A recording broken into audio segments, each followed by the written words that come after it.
आज हम पढ़ेंगे कृषि, जो आपका ज्योग्राफी का 4th चैप्टर है। 3 चैप्टर कंप्लीट हो चुके। पहला चैप्टर क्या था? संसाधन एवं विकास। संसाधन एवं विकास। दूसरा चैप्टर था वन्य, और 3rd चैप्टर आपका जल संसाधन, और 4th चैप्टर है आपका कृषि।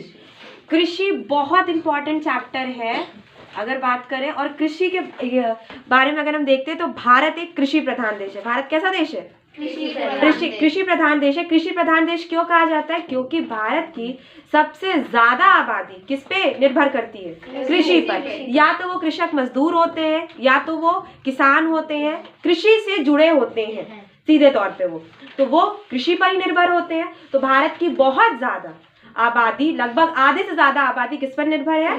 कृषि पर। तो इसलिए भारत को कृषि प्रधान देश भी कहा जाता है। ठीक है, अब देखो यहाँ पे हम पढ़ते हैं, भारत में कृषि का महत्वपूर्ण स्थान है। यही मैंने अभी बताया है। भारत की लगभग 2/3 जनसंख्या कृषि के कार्यों में लगी हुई है। अब देखो कृषि के प्रकार कुछ है, तो उस कृषि के प्रकारों को हम यहाँ पे देखेंगे। मुख्य रूप से कृषि 2 प्रकार की होती है। मुख्य रूप से, ऐसे तो कई प्रकार हो सकते हैं, मुख्य रूप से 2 प्रकार की कृषि कौन सी हो सकती है आपकी? एक कृषि होती है निर्वाह कृषि। एक निर्वाह कृषि है, जो आप पढ़ चुके हैं निर्वाह कृषि के बारे में। निर्वाह कृषि होती है, और एक कृषि होती है आपकी व्यापारिक कृषि। व्यापारिक कृषि। निर्वाह कृषि कौन सी कृषि होती है?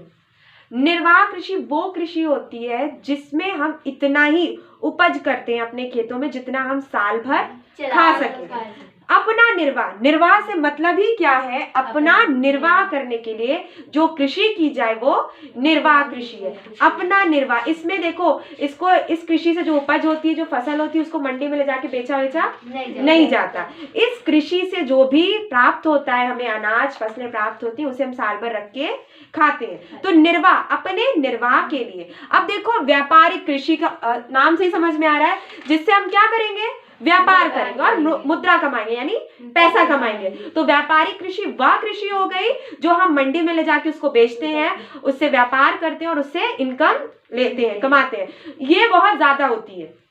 व्यापारिक कृषि ज्यादा उपज कराती है, और जबकि निर्वाह कृषि कम उपज कराती है। तो व्यापारिक कृषि और निर्वाह कृषि समझ में आ गई। मुख्य रूप से कृषि 2 प्रकार की होती है। पहली है निर्वाह कृषि और दूसरी है व्यापारिक कृषि।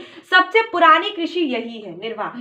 क्योंकि अगर हम देखते हैं पुराने समय में जो आदि मानव या उसके बाद के बारे में बात करते हैं, जो लोग किसान कृषि करते थे वो सिर्फ अपने निर्वाह के लिए करते थे। लेकिन आज के टाइम में अगर हम देखते हैं तो कृषि व्यापार के लिए होती है, क्योंकि किसानों की भी बहुत सी जरूरतें हैं जो पैसों से ही पूरी हो सकती हैं। तो इसलिए वो उनको क्या करते हैं? फसलों को ले जाके मंडी में बेचते हैं और उससे पैसा लेते हैं। ठीक है, अब देखो यहाँ पे है झूम कृषि भी एक प्रकार की कृषि है।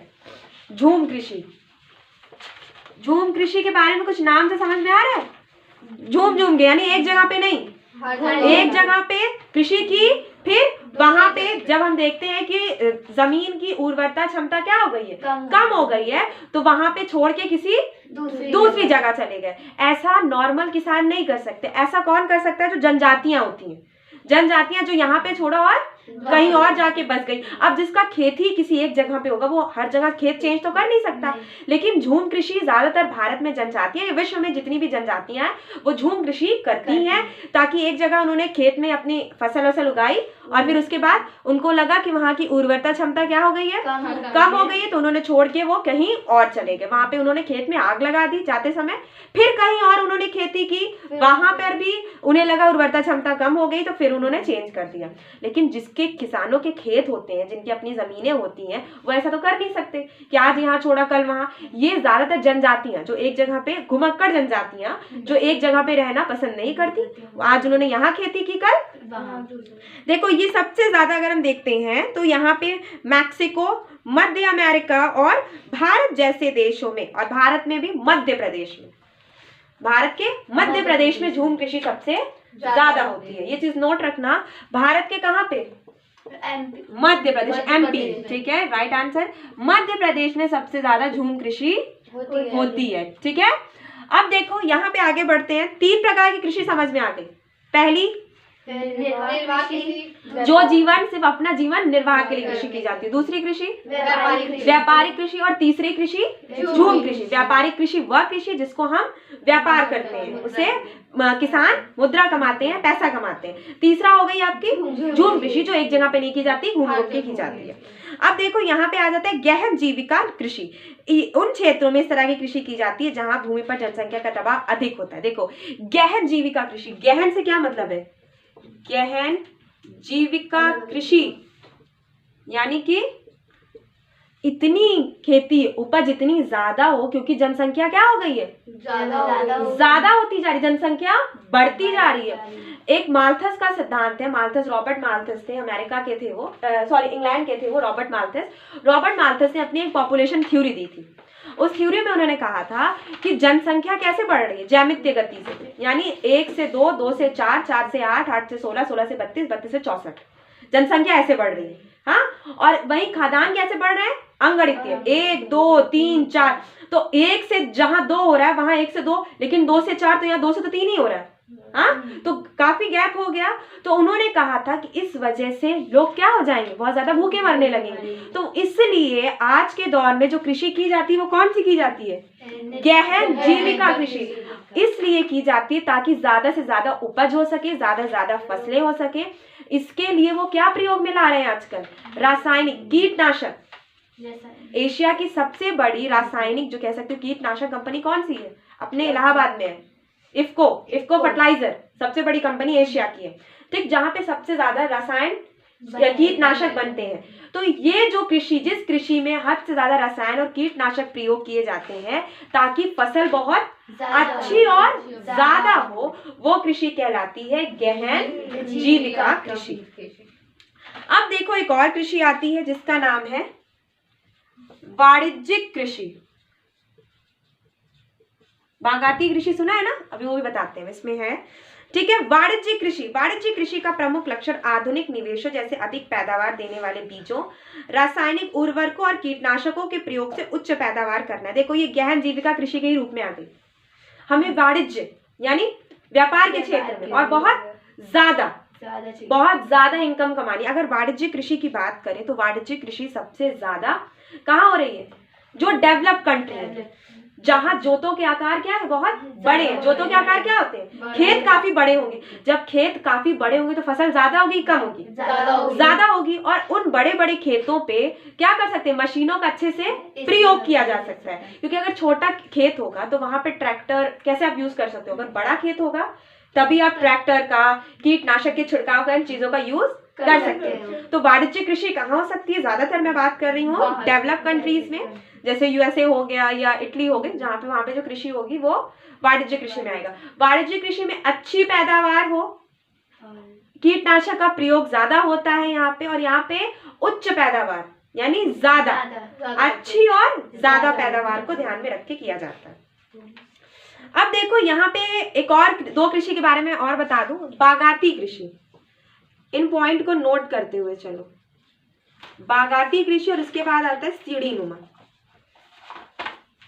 नुमा कृषि। दोनों को एक्सप्लेन करते हैं। बागाती कृषि क्या होती है, बाग देखा है, आम के बाग हैं, जामुन के बाग हैं, तो अमरूद के बाग हैं। ये बागों में जो कृषि हो रही है, जो फल लग रहे हैं, उससे फसल प्राप्त हो रही है, उसको मंडी में बेचा जा रहा है, इनकम कमाई जा रही है, ये कौन सी कृषि हो गई, बागाती कृषि हो गई। ये हर साल नहीं होती, हर साल पेड़ नहीं लगाए जाते, एक बार पेड़ लगा के छोड़ दिए जाते हैं, उनको 10 साल 7 साल 8 साल बाद उनमें फल होने लगता है। और अगर एक बार फल होना शुरू हो गया तो हर साल होने लगते हैं, ठीक है। अब बात करते हैं सीढ़ी नुमा कृषि कौन सी होती है। सीढ़ी नुमा कृषि वो कृषि होती है जहां पे चाय, कॉफी, कहवा की खेती की जाती हो। सीढ़ी नुमा कृषि कहाँ पे सबसे ज्यादा होती है, पहाड़ी क्षेत्रों में। कहाँ पे, पहाड़ी क्षेत्रों में। देखो ये सीढ़ी बन गई, अब यहाँ पे फसल उगाई जाती है, किस चीज की, कहवा की, चाय की, कॉफी की। क्यों, क्योंकि इनकी जो जड़ें होती हैं वो बहुत नाजुक होती है, यानी कि इनमें हद से ज्यादा अगर पानी पड़ेगा तो ये सड़ जाएंगी, और पानी नहीं मिलेगा तो ये सूख जाएंगे। पानी पड़ेगा तो सड़ जाएंगे, और पानी नहीं पड़ेगा, कम पड़ेगा तो सूख जाएंगे। तो यानी नॉर्मल एकदम बैलेंस में चाहिए। तो इसलिए इनको सीढ़ीदार खेती, सीढ़ी नुमा खेतों में खेती की जाती है। क्योंकि तुम लोग घर में सीढ़ी होगी, कभी सीढ़ी को पानी से धोते होगे तो देखा होगा कि पानी किसी भी सीढ़ी पर रुकता नहीं है, लेकिन हर सीढ़ी को भिगा देता है। हाँ। जितना पानी भीगने के लिए सीढ़ी को चाहिए होता है उतना भीग जाता है और दूसरी सीढ़ी पे आ जाता है और फिर लास्ट में नीचे गिर जाता है। तो कहवा, चाय, इनकी जो जड़ें होती हैं बहुत नाजुक होती है, तो इनको नॉर्मल पानी चाहिए होता है। तो इसलिए सीढ़ी नुमा खेतों में खेती की जाती है कि बारिश का पानी जितना चाहिए उतना मिल जाए और बाकी नीचे चला जाए। ज्यादा पानी पड़ जाएगा तो वो क्या हो जाएंगे, सड़ जाएंगे, उनकी जड़ें सड़ जाएंगी। ठीक है। अब देखो आगे तुम्हारा जो कह सकते हो कि फसलों को बोने का कुछ पैटर्न होता है। जैसे खरीफ की फसल हो गई, रबी की फसल हो गई, जायद की फसल हो गई, ये 3 प्रकार की फसल होती है। तो ये कब और कैसे बोई जाती है उस पैटर्न के बारे में भी बात करेंगे कि कौन सी फसल किस मौसम और किस महीने में बोई जाती है, उसको रबी कहते हैं या खरीफ कहते हैं या जायद कहते हैं। उस पर इसको नोट कर लिया। ठीक है।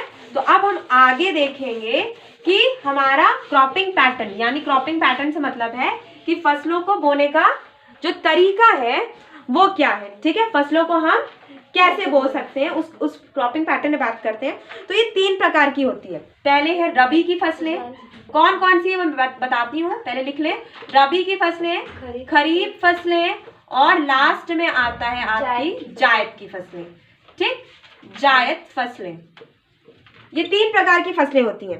अब देखो यहाँ पे आता है रबी की फसल, अक्टूबर से दिसंबर। इसका टाइम क्या है, अक्टूबर से दिसंबर तक। अक्टूबर से दिसंबर तक आपकी किसकी फसलें होती हैं, रबी की। रबी की फसलें अक्टूबर से दिसंबर तक होती हैं। और फिर खरीफ की फसलें कब होती हैं, ये सितंबर से अक्टूबर। ये सितंबर से अक्टूबर तक के बीच में होती हैं। किसकी फसलें, खरीफ की फसलें। अब जायद की फसलें कब होती हैं, तो ये ग्रीष्म ऋतु में, यानी गर्मी के मौसम में, ग्रीष्म ऋतु में। अच्छा ये बताओ हरी सब्जियां किस मौसम में सबसे ज्यादा देखने को मिलती हैं, हरी सब्जियां गर्मियों, जैसे कि भिंडी है, करेला है, ये सब कब मिलता है, गर्मी में ज्यादा देखने को मिलता है ना।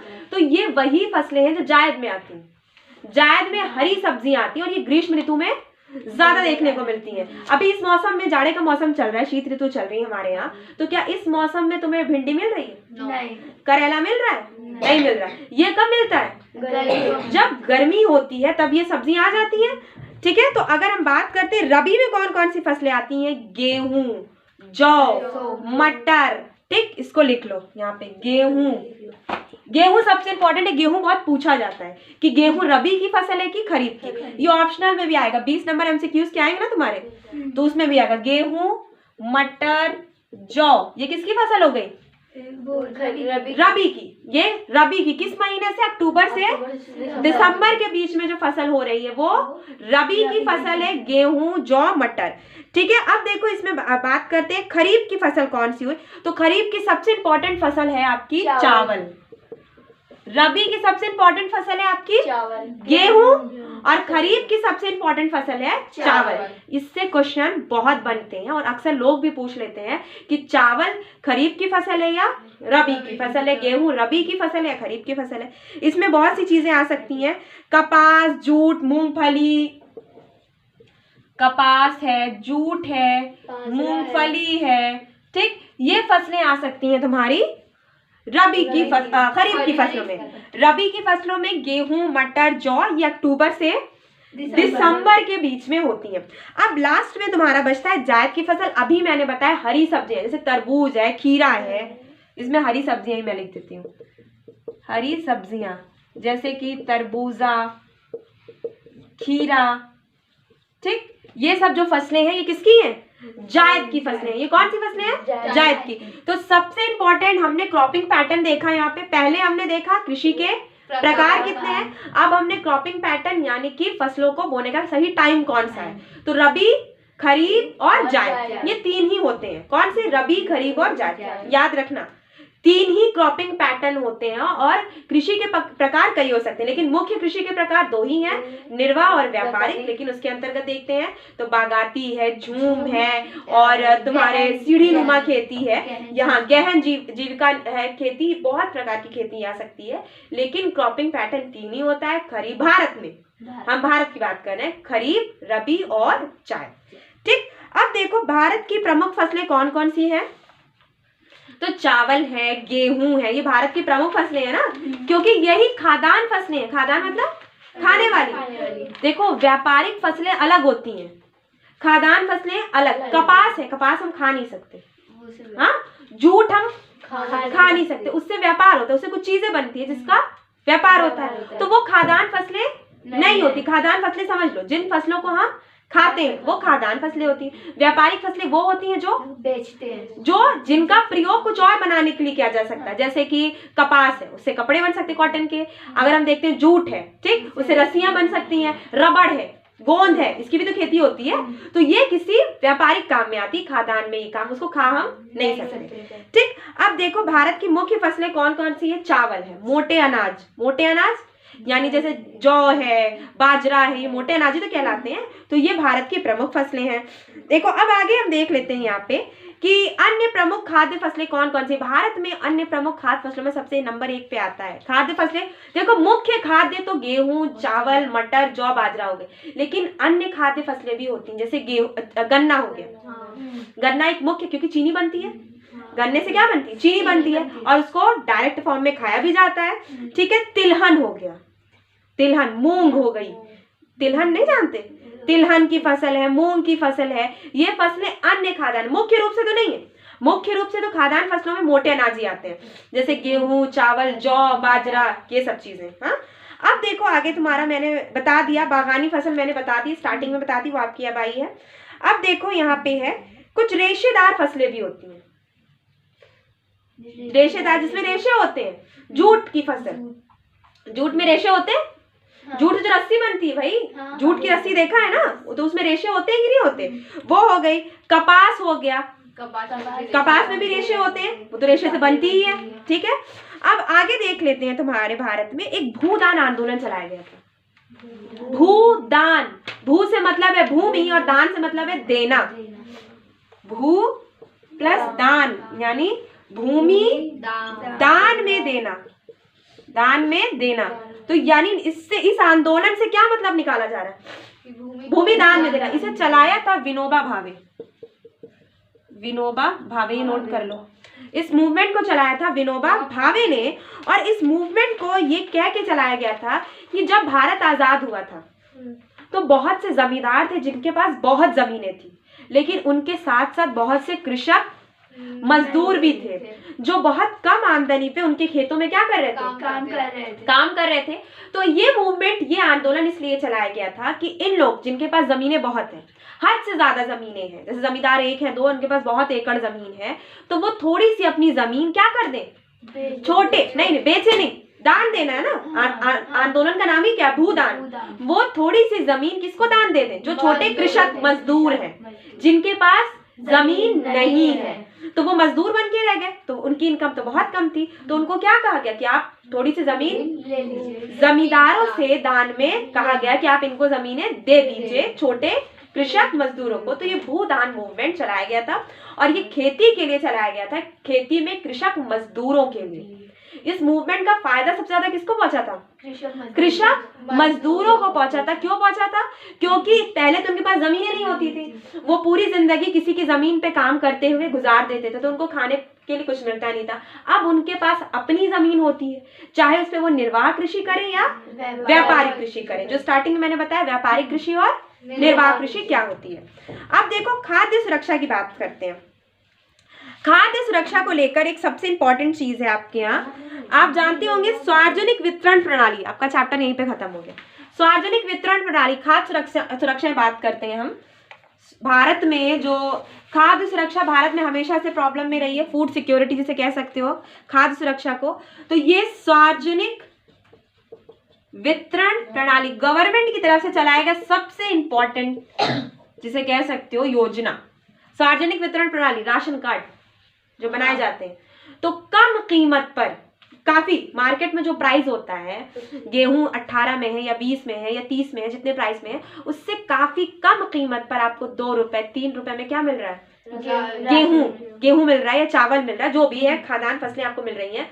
तो इससे फायदा किसको पहुंच रहा है, हम लोगों को पहुंच रहा है, आम पब्लिक को पहुंच रहा है। तो गवर्नमेंट इससे फायदा किसको पहुंचा रही है, उन लोगों को जो जो पिछड़े हैं। तो अगर बात करते हैं पब्लिक के लिए सार्वजनिक वितरण प्रणाली स्टार्ट की गई थी, और ये खाद्य सुरक्षा के लिए। खाद्य सुरक्षा क्या है कि हर व्यक्ति को खाना प्राप्त हो, और कैसा खाना, साफ और स्वच्छ और पोषक, यानी प्रोटीन से भरा हुआ, चावल भी हो, दालें भी हो, गेहूं भी हो, मतलब आटे भी हो, रोटी वगैरह सब हो, वो पोषक तत्वों से भरा हुआ खाना। तो यही गवर्नमेंट की सबसे बड़ी पॉलिसी थी, फूड सिक्योरिटी यानी खाद्य सुरक्षा। इसके लिए सबसे इंपॉर्टेंट काम किया गया था सार्वजनिक वितरण प्रणाली का। मैंने बताया था सार्वजनिक वितरण प्रणाली भारत में ही नहीं, भारत में स्टार्ट करने वाला सबसे पहला कौन शासक था? अलाउद्दीन खिलजी ने बाजार मूल्य नियंत्रण प्रणाली स्टार्ट की थी अपने सैनिकों के लिए, क्योंकि उसको पता था कि सैनिकों को अगर खाना नहीं मिलेगा तो विद्रोह कर देंगे, और उसके पास सेना बहुत बड़ी थी। तो उसने मार्केट में तय करा दिया था कि हमारे सैनिकों को एक, जिसे कह सकते हो पहले से तय रेट पे, वो रेट चाहे कितना ही कम हो, उनको प्रोवाइड खाना, उनको खाद्यान्न फसलें उनको मिलती रहे। उसी तरह गवर्नमेंट ने आगे चलकर सार्वजनिक वितरण प्रणाली स्टार्ट की। तो ये पूछा जाता है कि भारत में सबसे पहली सार्वजनिक वितरण प्रणाली स्टार्ट करने वाला कौन था? तो वो था अलाउद्दीन खिलजी, और इस प्रणाली का नाम उस टाइम क्या था? बाजार मूल्य नियंत्रण प्रणाली। बाजार के मूल्य को नियंत्रण करना, जिससे जमाखोरी, भ्रष्टाचार ना हो पाए, उसकी सेना बगावत पे ना उतरे। ठीक है, तो ये चैप्टर तुम्हारा कृषि का आज यहीं पे खत्म हो गया।